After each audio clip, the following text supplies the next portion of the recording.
લૂંટાઈ ગયો મારો લાડ ખજાનો, દાદ હું જોતો રહ્યો રે, લૂંટાણો મારો લાડ ખજાનો, લાડ હું જોતો રહ્યો, જાન ગઈ જાણ જાન લઈને, જાન ગઈ જાણ જાન લઈને, સુનો માંડાવડો રે રે, કાળ જાકે રો કટકો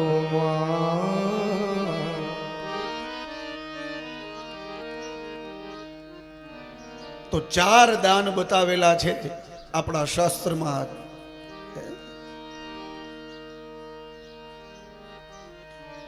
એમાં ચોથું દાન છે ને કન્યાનું છે. મારા વાલા, જાજુ મારે કાંઈ નથી કહેવું, પણ દીકરીને ખૂબ પ્રેમ કરજો અને વાલ કરજો.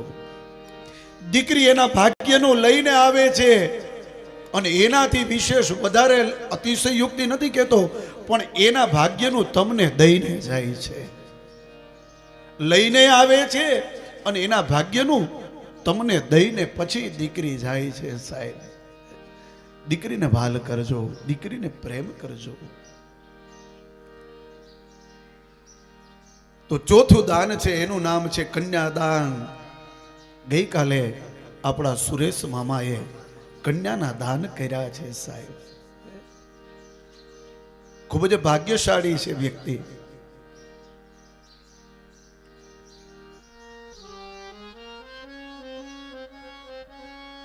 આ બાજુ લગ્નની તારીખ આવી છે. શિશુપાલ આવ્યો છે માંડવે અને વરની પૂજા થઈ, મધુપર્ક વિસ્તર આદિ બધું થયું છે.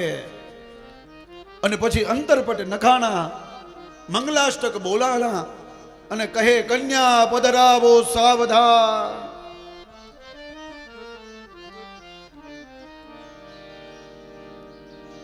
રૂકમિણીજીને લઈ અને એની સહેલીઓ આવે છે. આજે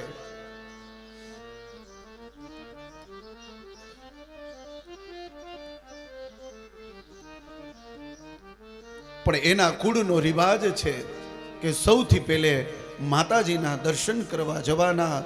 અને આજે રૂકમિણીજીને લઈને એની સહેલીઓ ગઈ છે જગદંબાના મંદિરમાં. આજ માં રૂકમિણી બે હાથ જોડી જગદંબાને પ્રાર્થના કરે, નમસ્યે ત્વાંબિકે ભિક્ષુણમ સ્વસંતાન યુતામ શિવામ ભૂયાત પતિર્મે ભગવાન કૃષ્ણ તદનુમોદતામ.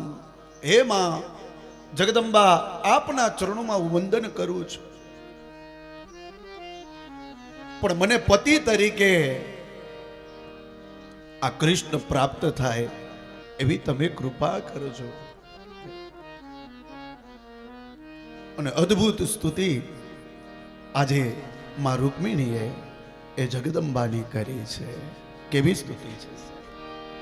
જય જય જગજનની દેવી માતા, જય જય જગજનની દેવી માતા, જય જય જગજનની દેવી. સુર નર મુરે સુર સે મુક્તિદાયિની ભય હરણ કાલિકા, મંગલ મુદ સિદ્ધ સદન વર્મ ચર્મ ऋषि वदनी, मंगल मुद सिद्ध वदन वर्म चर्म ऋषि वदन, तापति मेरा करुण करण किरण मालिका. जय जय जग जननी देवी माता, जय जय जग जननी देवी माता.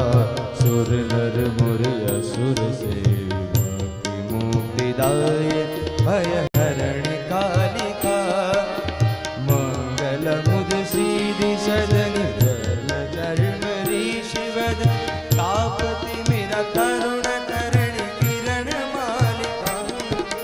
जय जय जग जननी देव, जय जय जग जननी देव, जय जय जग जननी देव.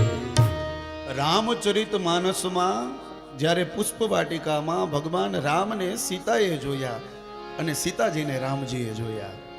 ત્યારે સીતાજી એ માં જગદંબાના દર્શન કરવા જાય ને ત્યારે માને સ્તુતિ કરે છે કે હે માં, પતિ તરીકે મને રામ મળે. આ બાજુ કૃષ્ણ કથામાં આજે રૂકમિણીએ પ્રાર્થના કરી છે જગદંબાને, અને જેવી માં જગદંબાને પ્રાર્થના કરીને માતાજીના મસ્તક ઉપર પડેલું પુષ્પ આજે રૂકમિણીના મસ્તક ઉપર પડ્યું છે, અને માં જગદંબાએ એને આશીર્વાદ આપી દીધા છે.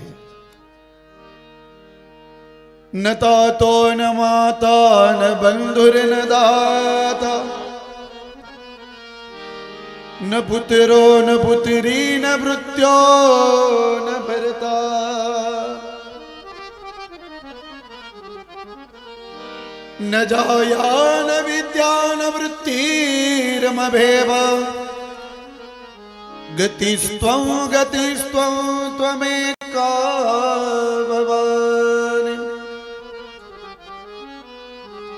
અને માને તમે પ્રાર્થના કરો ને એટલે એ જગદંબા તમારા ઉપર ચોક્કસ પ્રસન્ન થાય.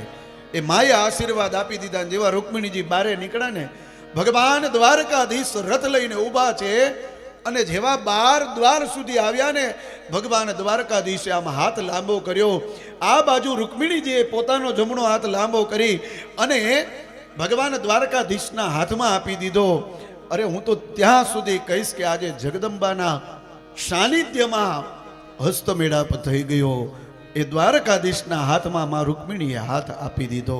એ હસ્તમેળાપ પેલો ત્યાં જ થઈ ગયો. રૂકમિણીને લઈ રથમાં બેસાડે. રથ ધીરે ધીરે ધીરે ધીરે ધીરે ચાલવા લાગ્યો. પેલી બાજુ રૂકમૈયાને અને શિશુપાલને ખબર પડી કે દ્વારકાધીશ કૃષ્ણ આવ્યો અને રૂકમિણીનું હરણ કર્યું છે. સૈન્યને લઈને જે રસ્તેથી કૃષ્ણ જતા હતા ત્યાં વચ્ચે એ સૈન્ય આવ્યું છે, કૃષ્ણ સાથે યુદ્ધ કરે. કૃષ્ણએ રૂકમિણીજીને કહ્યું, તમને રથ ચલાવતા આવડે છે? તો કે આવડે જ ને, રથ ચલાવતા ન આવડે? આવડે જ. રૂકમિણીજી રથ ચલાવે છે અને ભગવાન દ્વારકાધીશ આજે યુદ્ધ કરે છે.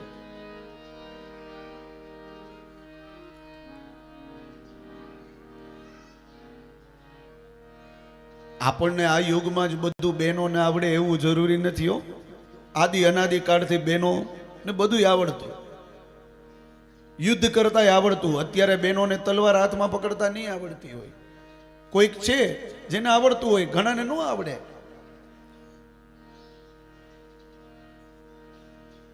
એમાં શહેરોમાં રહેતા બહેનોને કદાચ નહીં આવડતું હોય, પણ ગામડામાં રહેતા જે બહેનો છે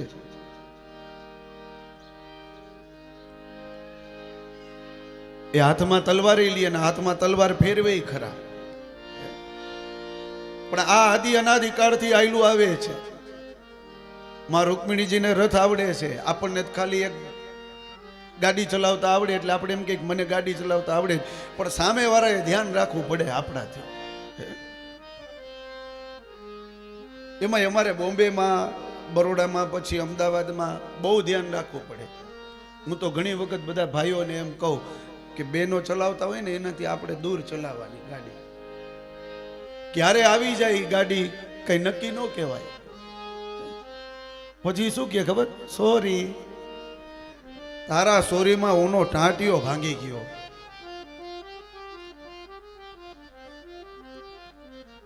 તો આજે રૂકમિણીજી રથ ચલાવે છે અને ભગવાન દ્વારકાધીશ યુદ્ધ કરે છે.